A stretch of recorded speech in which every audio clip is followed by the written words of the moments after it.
Holy God, as your church is dispersed and separated from each other this morning, may the words of my mouth and the meditation of all of our hearts be acceptable in your sight. Amen.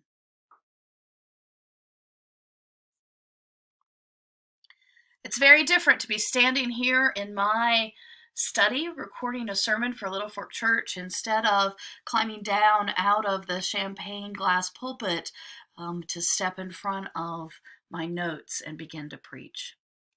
And yet I feel you in my heart, and you are present with me here. And I hope that you, wherever you are listening to this sermon, also feel connected to our community. I've been thinking a lot about empathy this week and a lot about where we are and what's happening in our world. I think it would be impossible for anyone to not be thinking that.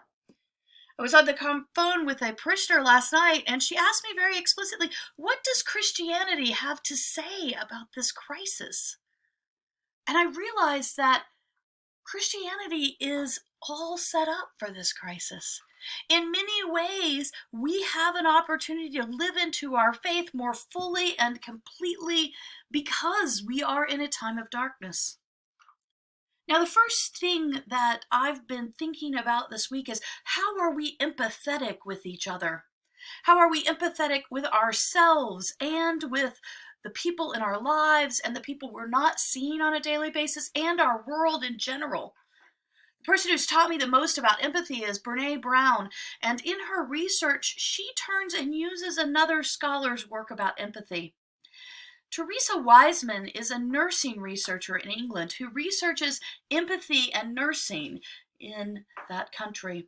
And one of the things that she's identified over her decades of research is that the first key to empathy is perspective taking, is recognizing that what is happening to us is not completely unique, but that we are in the situations that challenge us just like humans before us have been in these situations.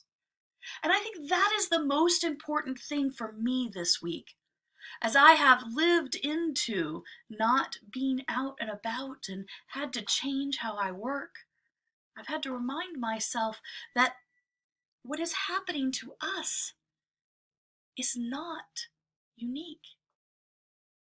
Christians throughout the centuries have faced challenges and darkness, difficulties that they did not know how to overcome, times in which they wondered and questioned, how could God allow this to happen?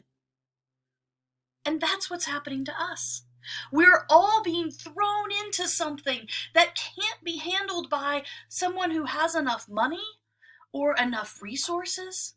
We're all, no matter age or class or background or nationality, being asked to respond in a way that limits our freedom.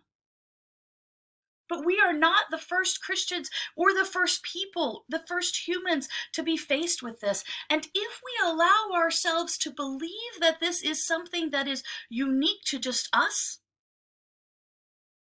then we will not be able to have empathy with ourselves or with each other or with our greater world. Because life is messy. And Christianity is a faith that is grounded in messy.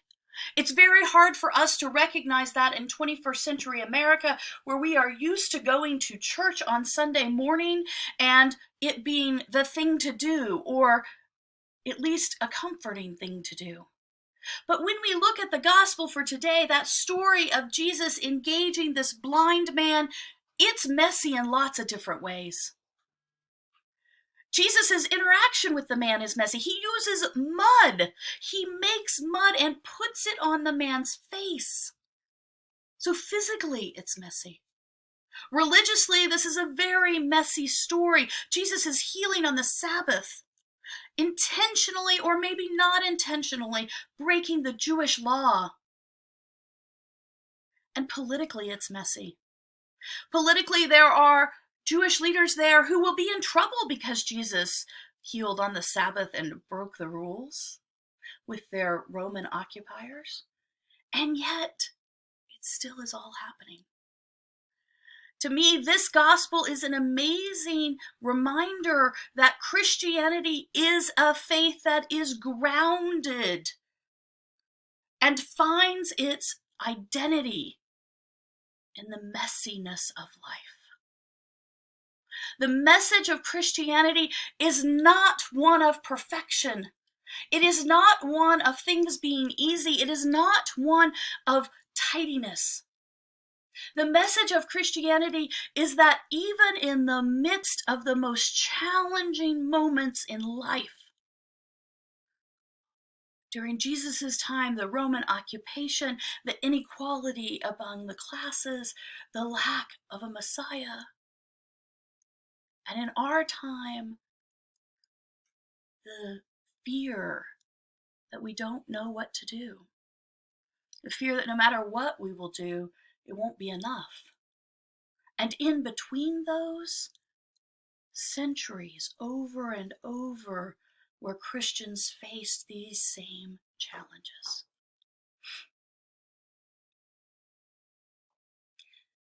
The key to Christianity, to it being a living faith, to it being a faith that you can believe on in the hardest days and not just in the good days, is to remember that the cycle of gospel living is one of crucifixion and resurrection.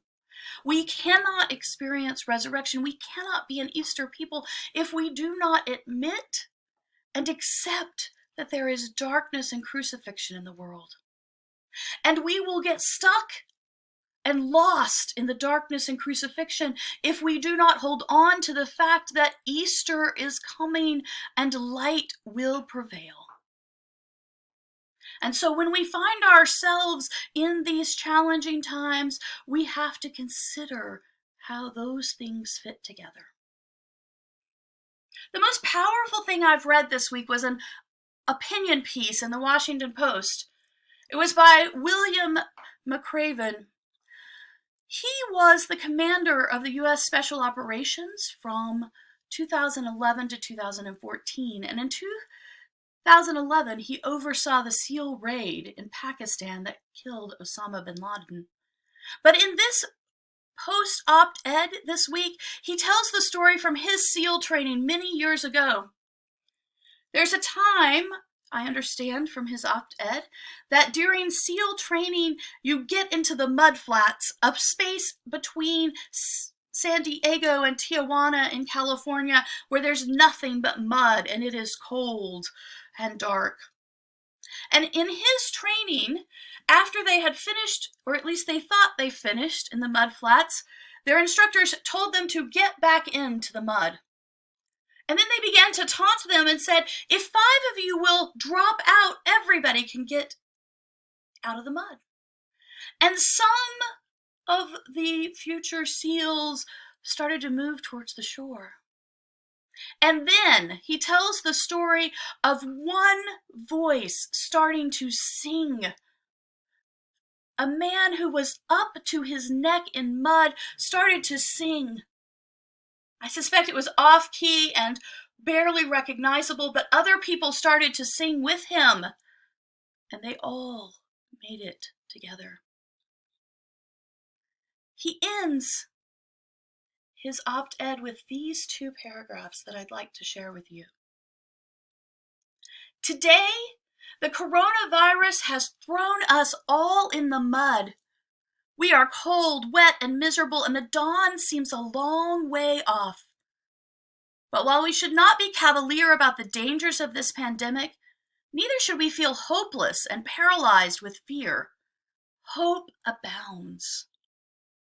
He then goes on to talk about all of the scientists and caregivers in the United States who are working to address this issue. And the final paragraph of the op-ed is this. Nothing in our immediate future will be easy.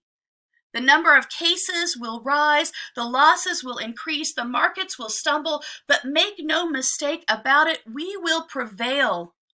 Because the only thing more contagious than a virus is hope. We are all up to our necks in mud. It's time to start singing. For Christians, that starting to sing is to focus on the light. In the epistle reading for today, from Ephesians 5, we are told, once you were in darkness, but now in the Lord you are light. Live as children of the light, for the fruit of the light is found in all that is good and right and true. Our challenge as Christians is to live in and seek and find and name the light even in the midst of our darkness. And that is not easy. It is not easy when we feel alone or isolated or overwhelmed to force ourselves to look for light. But we have options of how to do that. We can name the things that are happening to us. We can read the news that is as much about the first responders and health caregivers and people that are caring for each other. We can find the light together, because when we seek the light, it becomes easier and easier to see it.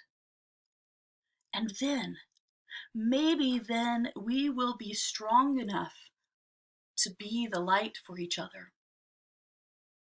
And we will stand with generations of Christians who have learned personally and deeply that our faith is one that is most powerful during times of darkness, because it is a faith that does not deny darkness, but seeks the light in the midst of it.